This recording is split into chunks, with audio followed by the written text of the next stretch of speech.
So, Bob, this is our new segment on the show.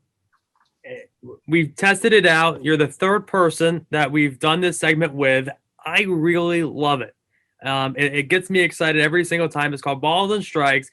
We go back and forth, and we ask you a question, and you determine if it's a ball or a strike. And the first person to get a strikeout wins. All right. Are you ready? I am ready. So basically, good question, bad question. Right. Yeah. Do I answer the question, or I just tell you if No, you have to answer the question. Yeah. Okay. Vinny's going to go first this time. Okay. Well, this is for the podcast question. It's going to be a ball, but it's okay. Do you prefer drinking out of glass or plastic cups? Yeah, that definitely is a ball, but plastic. Wow. Plastic, yeah. Wow. Yeah, I like a What's the big reason? plastic tumbler. I don't know. I just the glasses are, you could drop and break them, and they're never big enough. And I don't know. I just like a nice plastic glass. Okay.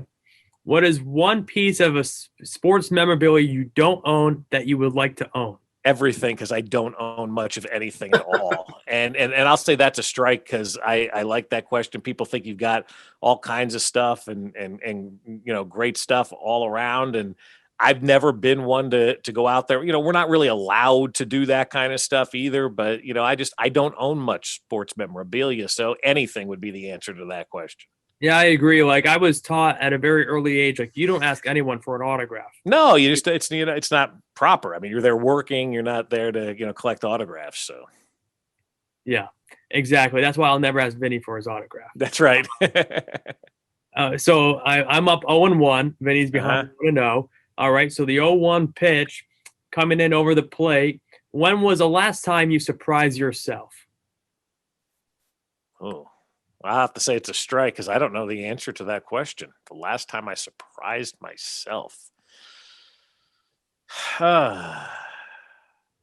Maybe it was after the AFC Championship game when the Chiefs lost to the Patriots, and I wasn't necessarily like ticked, because I knew what was coming. I knew what the future held, and I was like, you know what? They lost that game, and it stings, and I was looking forward to potentially going to a Super Bowl. But this is just the beginning of what's going to be an epic decade run here in Kansas City. Yeah, So I think that's one of those where I was just like, all right, yeah, the loss stinks, but man, the future is going to be epic. That's what I thought was going to happen in New York in 2010 and 2011 with two straight AFC championships. Yeah, but Mark Sanchez at the helm, but yeah, Sanchez and Mahomes a little bit different there. Rex Ryan, Andy Reid, a little bit different there. Jeez, Vinny, keep hoping, Vinny. So now I'm ahead, 0-2 here. What would be one person that you would like to do a podcast with to be the co-host, but the person has to be in your phone contacts?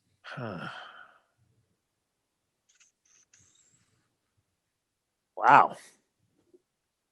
My wife. What would the podcast be about?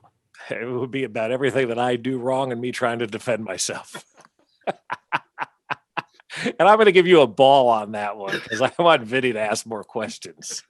That's how he's won every time, and that's exactly how it goes. He gets 0-2, and then they give him a ball, even if the question's fine. Yeah. So, you bring up your wife. That kind of goes into my next question. Since you work, you get up at 3:30 every morning. You work from 6 to 10. How are you able to manage your work-life balance? How are you able to do that?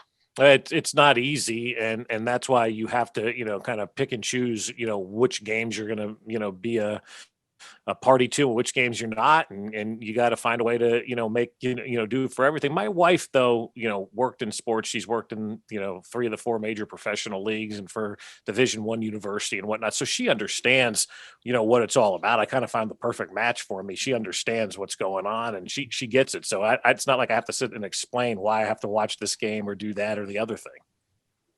I'll give you a strike on that one.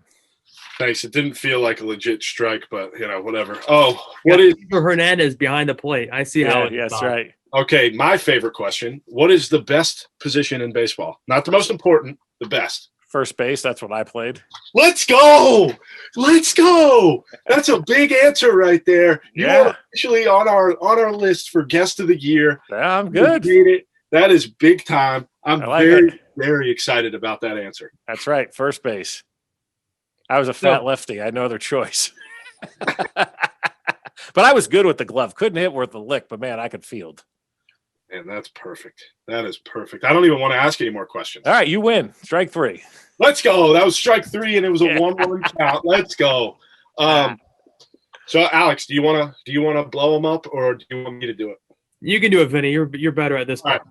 30-second elevator pitch. Tell everybody where you are on social and what you bring to the timeline. Well, I really I'm just on Twitter now, at Bob Fescoe on Twitter, and you can catch everything from our show there. And, give some Chiefs opinions, but I like to save everything for the air. And so I'll put up show links. I'll put up, stuff we're doing in the community and having a lot of fun with all that kind of stuff. But mostly it's a conduit for me to, send out stuff that we're doing on the show to let people know, hey, we had Derek Johnson on, former Chief, on Monday, or, on Thursdays, we talk with Therese Paylor of Yahoo Sports. The voice of the Chiefs, Mitch Holthus, comes in on Fridays. During the baseball season, we have Mike Matheny, the manager of the Royals, on every Wednesday. So just kind of a conduit to reach the fans from a show standpoint.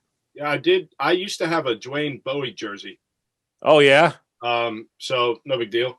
I did have one of those. Why would you have a Dwayne Bowe jersey of all people? I got it at a thrift store Nice. in Richmond on Wacky Wednesdays, which means everything is 50 cents. And I found a football jersey. I was like, well, I'm buying it. So I'm buying that one, yeah. Yeah. So that's cool. That's a my good pickup.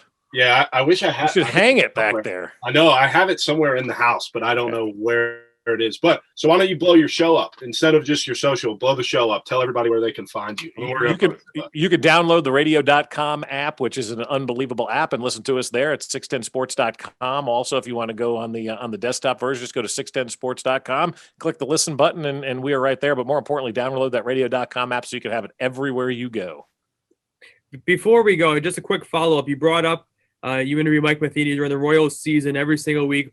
Who is one manager besides Mike that you just love to talk to, that you wish you could talk to once a week again? I loved our conversations with Ned Yost in 2014 and 2015 when the Royals were winning and doing great things and winning championships. Those conversations were awesome because Ned was so much more than just about baseball. I think our off-season conversations with Ned were just as good, if not better, than maybe the in-season conversations about him, battling beaver on the land that he has, or deer hunting, or doing all that kind of stuff. So he was an interesting cat, and as much as I love Mike Matheny being in charge right now of this Royals organization, those interviews back in the day with Ned when the Royals were champions were something special.